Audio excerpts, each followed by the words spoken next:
әни қашандыр Қазанға ялан аяқ келіп кірген татар қызы.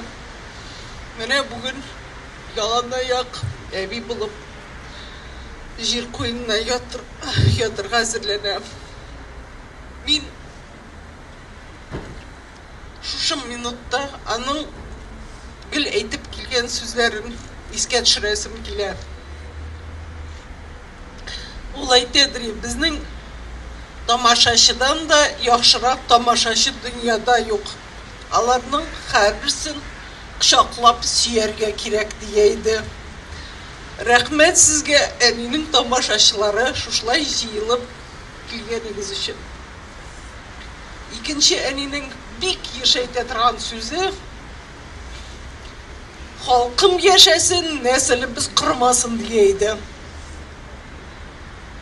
Ешәсін халқымыз. Рәхмет сізге.